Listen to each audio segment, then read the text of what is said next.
Hi, I'm Eileen Kopsoftis, and this is part 2 of common reasons for knee pain when walking. And so please watch part 1 because we talked about the foot and the ankle, and everything happens from the ground up. I explained some things that it's really important for you to know. And again, this knowledge or these facts or this information isn't necessarily mainstream, but it should be. So I want you to share this with everybody you know. I'm really passionate about erasing pain from the world, and I know I need a really big eraser and I need your help, okay? So we talked about foot and ankle in part 1. Now we're going to talk about hip. How on earth can your hips create knee pain when you're walking? Well, there's a lot of things that hips do when you walk. Now it all starts from the ground up, so make sure you watch part 1. But here in part 2, I'm going to talk about what happens with your hips. So what we're going to do is, when I go to walk, okay, when I go to step forward with this foot, everything happens when that heel hits the ground and all kinds of stuff happens. That was explained in part 1. But look what my hips are doing, right?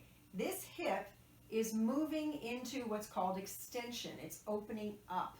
It has to get nice and extended in order for me to do a nice toe off. And then I swing forward.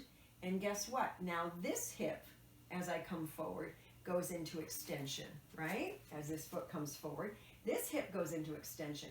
Well, what happens if your hips don't extend well? With all the sitting that we're doing, oh my goodness, these muscles just kind of lock short, right? How many of you, when you get up out of a chair after sitting for a while, watching a movie, a TV show, and you're kind of like this, and you're kind of stiff, and it takes a minute before you can really stand up straight. Some of you can't even really stand up straight, right? So it's important. Now, how does that affect knee function? The front of your hips, not only do they need to extend, but they also need to do something called abduction, which is the leg moving away from the body. And if it's in weight bearing, it's the body moving away from the leg. And rotation. They need to rotate in and rotate out. But if it's in weight bearing, that's this motion when you're walking. So when I do this, when I go to take a step forward, this has to extend nicely, which triggers this to start getting ready to abduct and to rotate. Because when I go to pick this foot up, this hip, if it's not functioning properly, is going to drop. And we don't want that to drop. That's a limp, right? So it holds it up. So it's controlling that motion. And when I go to bring this forward, everything wants to rotate this way. So it's controlling that motion as well. Because when I do this, and then I do this, right? So what's happening? My trunk is actually rotating the opposite of my pelvis. Opposite hands, right?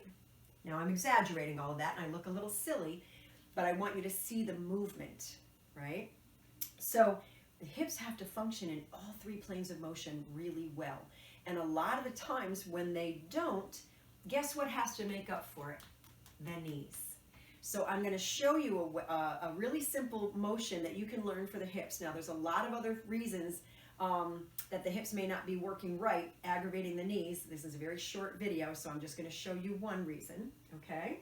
So what I'm going to show you is how to kind of open up the front of that hip, but to do it in all 3 planes of motion, which means we're not just going to go forward and back, we're also going to do that side-to-side motion and that rotation that I showed you that's required for gait, for a healthy walking, okay?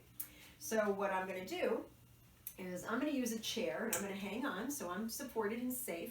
If you feel you're unsafe, maybe your balance is off, you do definitely want to be holding on. You could use stairs if you've got railings on both sides or at least on one side so you're safe. You could put a foot up there. If this is too high and you struggle to, get that leg up, you could use a stool, right? Just like this one. And again, you want to be holding on for safety, okay? So I'm going to show you with a chair. And I'm going to show you how to open up the front of my right hip here. So I got my left foot up. Make sure your foot is pointed forward, just like when you learned about your ankle, doing that in 3 planes. And I like to put my hand on my hip because it just sort of gives me that little extra manual cue. And I'm going to gently go forward, and I say gently. This isn't about going, you know, a mile a minute here. The goal is to do nice and gentle, just see, kind of test the waters. How much does that want to open up? And then come back out of it. So I'm going to load that hip, and I'm going to unload that hip. And we want to do this dynamically. We want to move, because when you walk, you don't take a step, right? And then, oh, I'm going to wait 30 seconds, stretch that hip out, and then I'm going to take another step. Oh, I'm going to wait another 30 seconds. No. Your body needs to learn to load and unload dynamically, right, with motion. So what we're going to do here is we're going to come forward and back, and you can do that 10, 12, 15 times, no pain, okay? Some of you might have such tight hips here that you need to just do a little tiny motion, and that's okay, right? If you're feeling pain in your back, it's because your psoas muscle attaches to the lumbar spine. It attaches to T12 down to L4.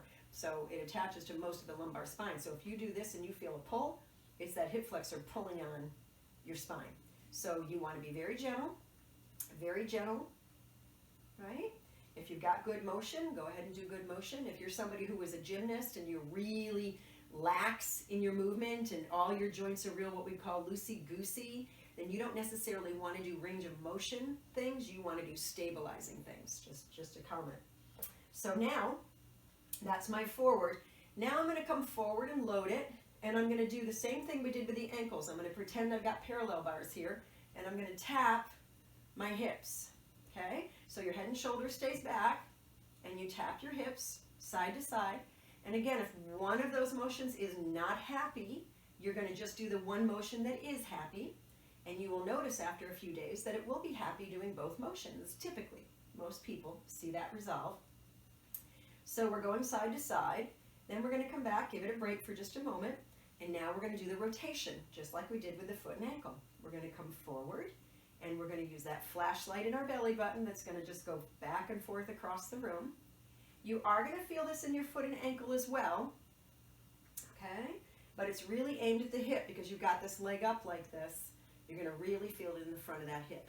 And again, don't do a motion that creates pain. So, if you have knee pain when you're walking, make sure you watched part 1. Check out those ankles. And this is part 2. Check out those hips. See what's going on with them.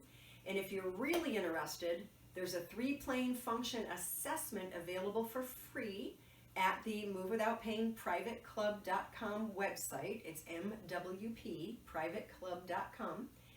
There's a free video that shows you how to walk your body through a 3-plane assessment and see where your major culprits might be. You might not have knee pain. You might have back pain. Well, guess what? Hips can cause back pain. Ankles can cause back pain. You need to see what's going on in your body, right? And so, go check it out. I'll see you in the next video.